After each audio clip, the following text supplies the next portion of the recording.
समर्थ मित्रांनो, बघा मी स्वामीची कशी पूजा म्हणते. हे बघा, आधी चौरंग ठेवला, त्यांच्यावर कापड ठेवलं आणि स्वस्तिक काढलं. मी स्वस्तिक कसं काढते हे बघा.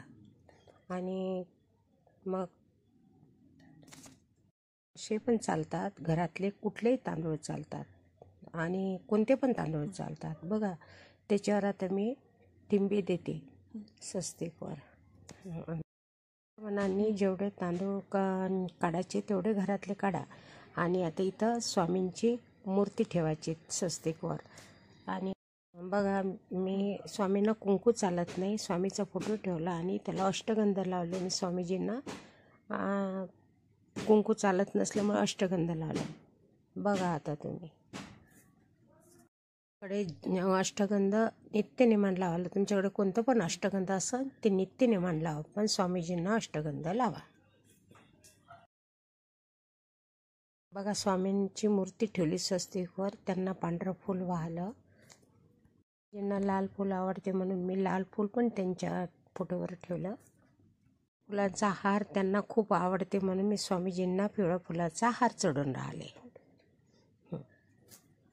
थोडा स्वामींना फोटोवर हार बसेल तेवढंच करा आणि स्वामीजींना वाहा. स्वामीजींचा किती छान हार बसलेला आपल्या व्हिडिओमध्ये.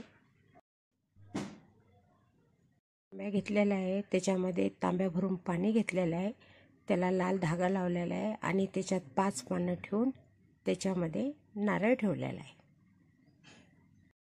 आवडेल फूल ते स्वामीजींना वाहावे घटाला आणि अष्टगंध लावावे.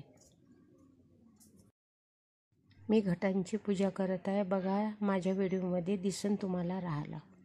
रुद्राक्षाची माळ ठेवलेली आहे स्वामीजीची जपासाठी आणि ती रुद्राक्षाची माळ ठेवली, त्यांच्यावर एक फूल पण ठेवलेलं आहे, ते पण बघा.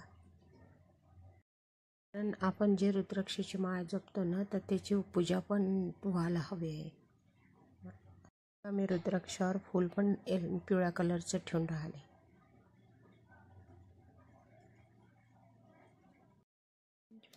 आता स्वामींच्या समोर मी दिवे पण लावून राहिले, हे पण बघा. स्वामीजींची पूजा करून राहिले मी. आता दिवे लावले मी स्वामीजींना. आता याच्यानंतर मी हात जोडते आणि मग त्यांची आरती करते मी.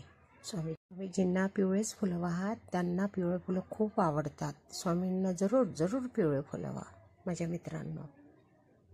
आता गुरुचरित्राची पोथी पण मांडलेली आहे, धूप अगरबत्ती पण दिलेली स्वामींना आणि आरती पण आता लावलेली मी आणि स्वामीजीची आता आरती होईल. पोथी पण मांडली गुरुचरित्राची. बघा, पोथीची पूजा पण केलेली आहे मी स्वामीजींना. स्वामीजीची पोथी गुरुचरित्र आहे. जरूर जरूर गुरुचरित्र वाचा आणि खूप तुम्हाला स्वामी आशीर्वाद देईन. स्वामीजी आपले खूप मनोकामना पूर्ण करतील. तुम्हाला जे जे मनात असली ते पण तुमची इच्छा पूर्ण करतील. स्वामीचं नाव घ्या 11 वेळेस. हे बघा, दिवे पण मी लावलेले आहे. दिवे पण किती छान लावली मी. बघा तुम्ही, स्वामीजीची मूर्ती पण समोर मी दिवे लावलेले आहे आणि फोटो पण आहे स्वामीजींचा. आता आरती करते मी. आरती बघा. आता अष्टगंधीची पूजा करते गुरुचरित्राची आणि मग नंतर आरती करते मी. अध्याय वाचते आणि नंतर मी आरती करते. मी जिन्ना मनोभावापासून नमस्कार करा आणि अशीच पूजा मांडावी, तुमची मनोकामना पूर्ण होतील. दिवा लावला, धूप अगरबत्ती ठेवले, साखरेचा प्रसाद. बघा, आता पूजा केली. स्वामीची पोथी वाचते मी, गुरुचरित्र वाचते, त्याच्यानंतर मी आरती करते. बघा स्वामीजींची पूजा. बघा, आता अध्याय बघून घ्या. गुरुचरित्राच्या अध्याय वाचून राहिले मी.